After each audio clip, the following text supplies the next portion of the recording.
Welcome to SportsAttic. We'll be bringing you exclusive, consistent Dallas Mavericks and Dallas Cowboys content. I'm with my guy, Trey Ma, aka the Dallas Sports Guy. And today we'll be discussing the Mavericks season recap. But before that, let me give the floor to Trey, introduce himself before we get into it. What's going on, everybody? My name is Trey.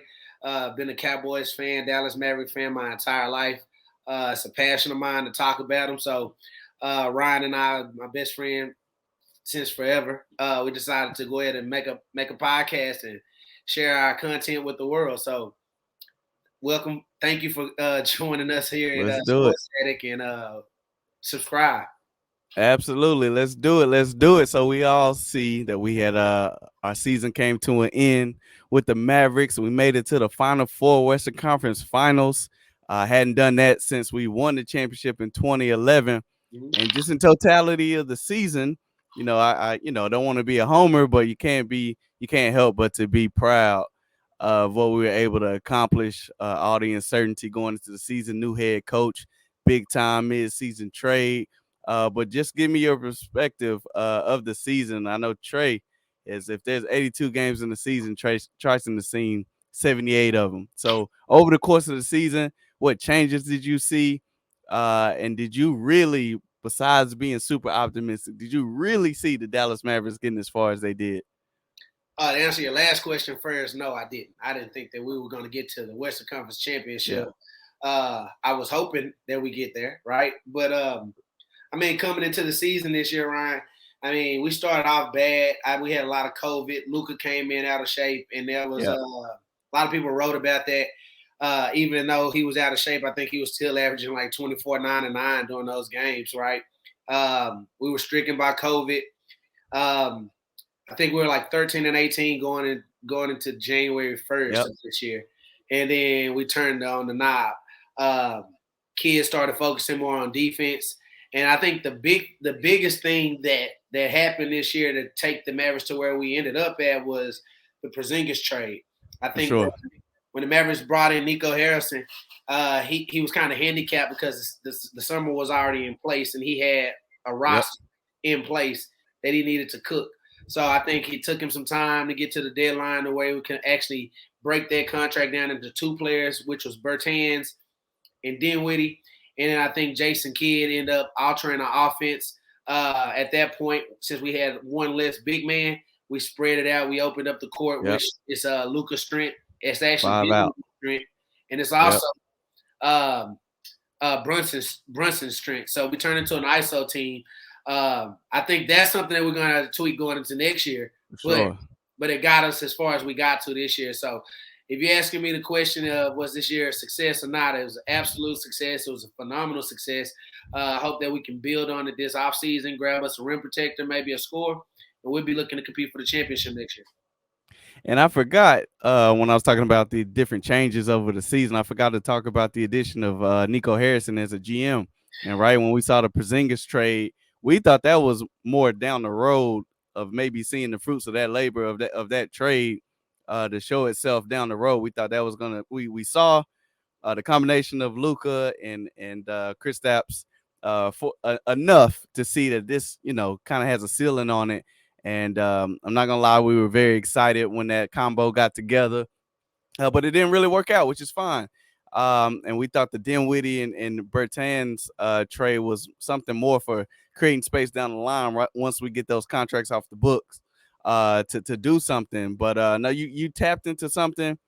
Talking about kind of the ISO ball, right? And I'll be honest, when we were playing Phoenix, after we played that first game, we didn't win a game on the road until game 7. And what I tell you, I said, they just have a better team. You Yeah. know what I mean? They just have more pieces. The Mikal Bridges, the even Jay Crowder, but I'm forgetting the guy Johnson that came off the bench. Cameron Johnson. Cam Johnson, the centers they could throw at you. I just felt like they had more pieces, and we prevailed. But just going into the off season, I told you this yesterday, and I was like, I love the pieces we have. I really do like some of the pieces we have. I just think to be a true championship contender, some of those pieces need to be coming off the bench. Uh, a Absolutely. guy like a guy like Reggie Bullock, a guy like Dwight Powell, they are great rotational pieces. I don't think they're starters for a championship team, even though I really like what they bring to the table. So going into next season, just float a couple names. We ain't got to get into the contracts and make the money make sense yet. Right. But in regards to our needs and maybe a couple players that you feel like you want to target going into the season that can maybe put us, up to par with it. You saw the different weapons the Golden State Warriors had that can put us on that level to truly, truly contend. You hit the nail on the head, Ryan. I mean, if you look at our roster from this season, it was Luka and then a bunch of people that are overachieving because they were all second round picks or undrafted. Yeah, right. Although it's a testament that Dorian Finney-Smith went undrafted and found his way as a starter in the playoffs, playing 38 minutes a game, an important contributor to a team that was on the brink of going to the championship. Got a contract, $50 million. He well deserved. But when you look at it in totality and you look at the teams that we faced in the playoffs, Ryan, we were undermanned by talent drastically. So what we need to do is upgrade our talent this offseason.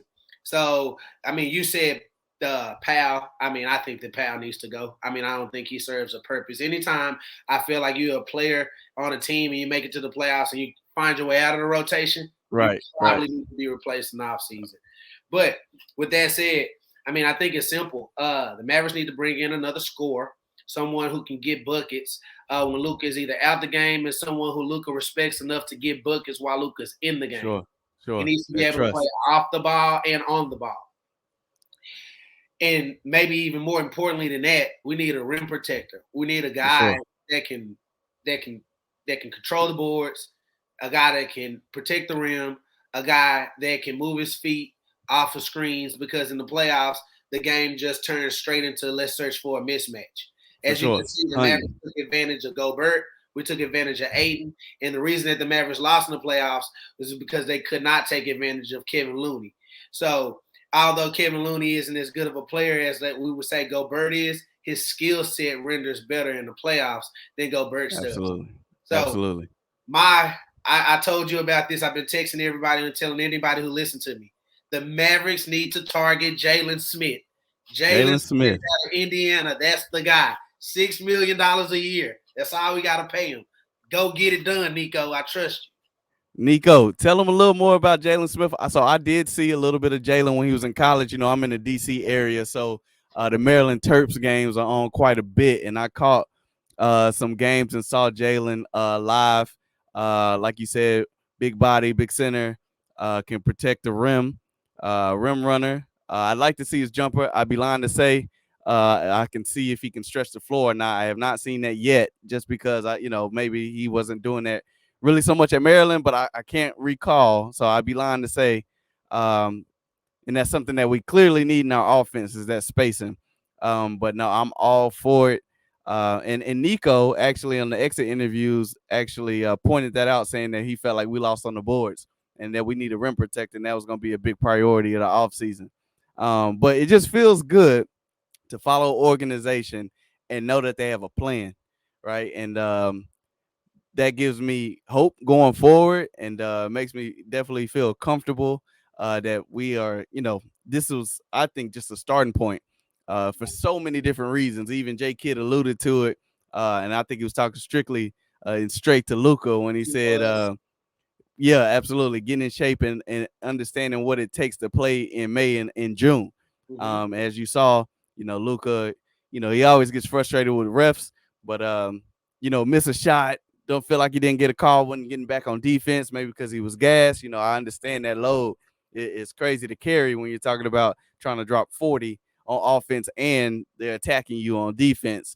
But you got to give better effort than that. That was turning into transition threes, left and right. So hopefully, this was a great building block of a season. I can't wait to see the moves we make this summer as we try to get better and make another run at it. I just want to say one more thing on Luka before we go. Absolutely. Go ahead. Luka does need to get in the gym this offseason. For sure. In fairness to Luka, last season, after the season was over, he flew overseas and he played in the Olympics He into did. Slovenia, which is a He very did. small country, to a top 14 in that tournament.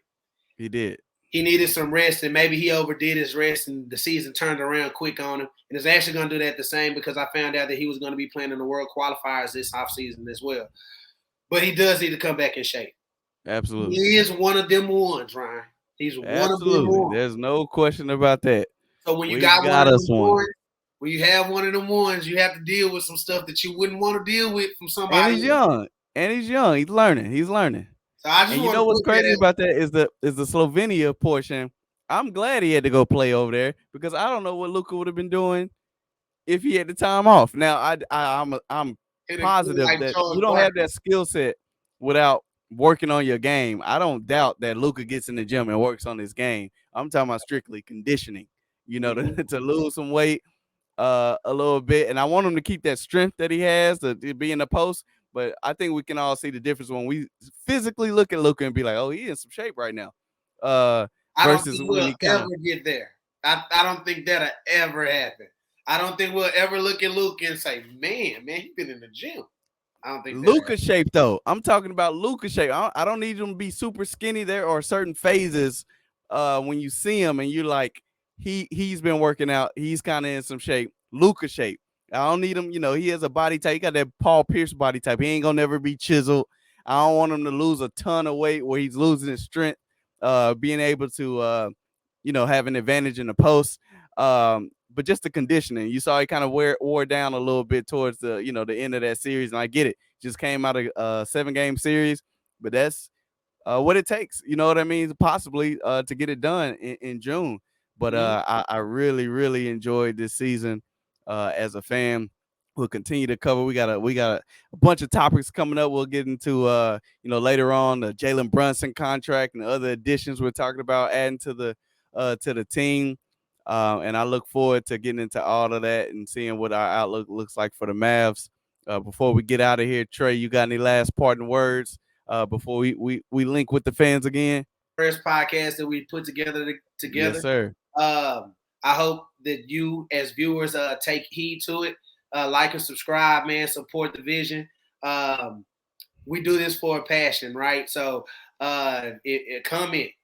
Let us know what you're thinking. We'll bring it up as a topic on our next podcast. So, thank you, viewers, and I hope that you continue watching. Like you said, make sure you like and subscribe.